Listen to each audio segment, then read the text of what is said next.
Good morning. Welcome to Ramblings with Joe. Got a little bit of a scratchy throat this morning. Yesterday's episode just now got released. I just now put it up. It's Tuesday, and Monday's episode is going to get released the same day as the Tuesday episode. So I am trying to learn how to use this green screen technology, and I have had a really difficult time with it.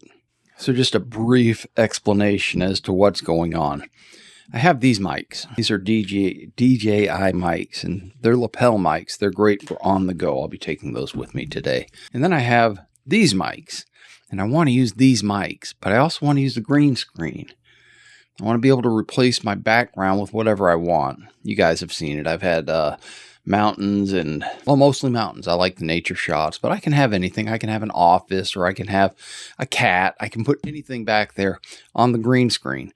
The idea is to have any background that I want. And I've purchased an app that lets me do that without the green screen. But the problem with the app is the microphone is treated like part of the green screen. So I'm having to back up and do some things different.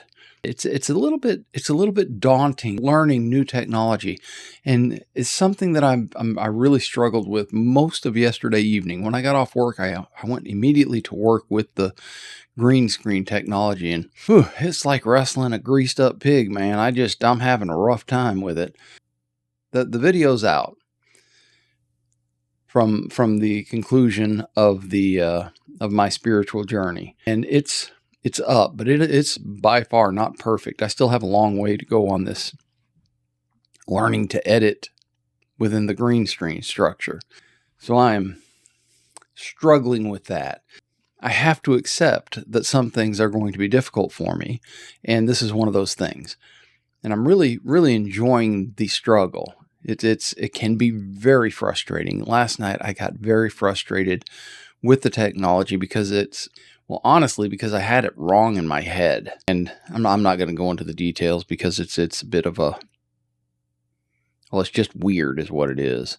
I don't intend to explain how to do green screen on here. I just want to let both of you know that this is what happened to yesterday's episode. It was messed up. I'm thinking about doing grok this morning. I'm running a little bit late on time. I just finished uploading yesterday's episode, and of course I couldn't do it the easy way with my phone. I had to sit down at my computer and try something new there too, so that took an extra little bit of time. I still have a couple hours, so I guess that I will get it going here and figure out a topic to do today. So I'm back, and we're going to do the news that I should have done yesterday, and we're going to use grok to do it. And I got to tell you straight up that I have not reviewed the news this morning. I've been working on that other episode all morning, and it is getting a little bit late in the day, so I have to do this, and I have to edit this episode. So we're going to give this a shot. All right, grok, can you give me the top 3 news stories of the day? All right, Joe. Here are the top 3 news stories dominating headlines today, January 20th, 2026. Number 1. President Trump's aggressive push to acquire Greenland is escalating fast. He's threatening new tariffs on European nations, including Denmark, and insisting U.S. ownership is essential, turning the Davos World Economic Forum into a tense emergency huddle for global leaders. Number 2. Continued developments from the U.S. military operation that captured Venezuelan President Nicolas Maduro earlier this month. He's now in American custody awaiting trial, sparking intense debate over the intervention. Number 3. Stock markets are sliding this morning, with U.S. futures and European shares dropping over 1% amid worries about those fresh tariff threats tied to the Greenland standoff.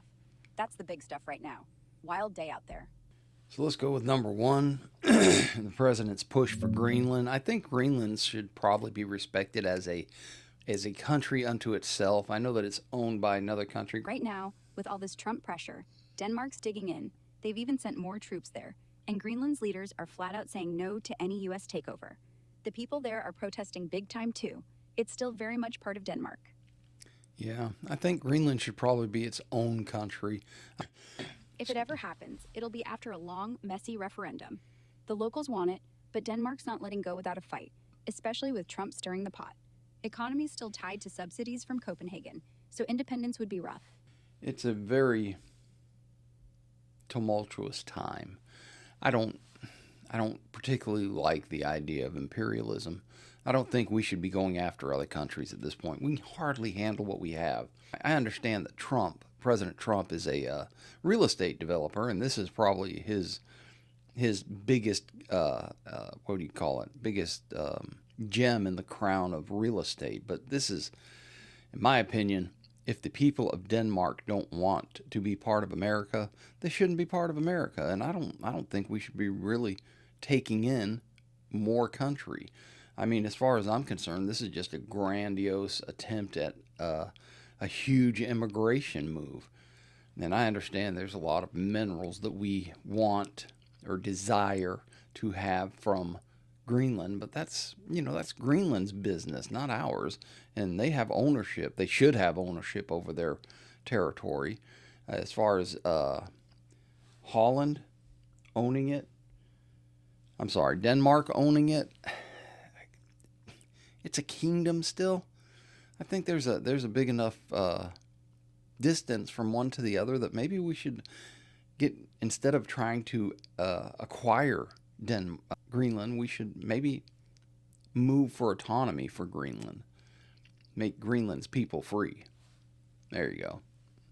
As far as, let's see, what was the number two story? The number two, continued developments from the U.S. military operation that captured. We have Maduro now. I am tired from dealing with this upload this morning, but we have Maduro in custody. I have never been a fan of releasing people because they were apprehended by illegal means. I think if people were apprehended by illegal means, the people responsible for the apprehension, whether they're a president or a police officer, they should be held accountable. That doesn't negate the crimes of the people who were apprehended, the suspect, in this case Maduro. I think Maduro should stand trial. I think Maduro should go to court and have to face the charges that have been brought up against him. I think the president, having done an illegal act of invading another country to do so, should probably be held accountable as well. It's the same thing as police. When a police officer kicks a door in and, enters a house illegally and finds a man beating the heck out of a woman, I don't think that man should get away with it. I think he should be held accountable. But if the police officer didn't have reasonable cause to kick the door in, he should face the consequences for his action. One does not negate the other. I think this is a horrible travesty of justice when they pull that card out in court and play it. What do they call it? The fruit of the forbidden branch or forbidden tree or whatever it's called. That's ridiculous. Let's have some justice. It's called the Justice Department. Usually at this point I get the good news and I think I'm done for today. I think I'm ready to go to work and just do my job. If I have a chance to do something later, I will, but I'm kind of burnt out on technology at the moment. It's Tuesday. This is going to be a short one. I hope you all have a great Tuesday. I hope you go out there and find peace, love, and dream. Until next time, goodbye.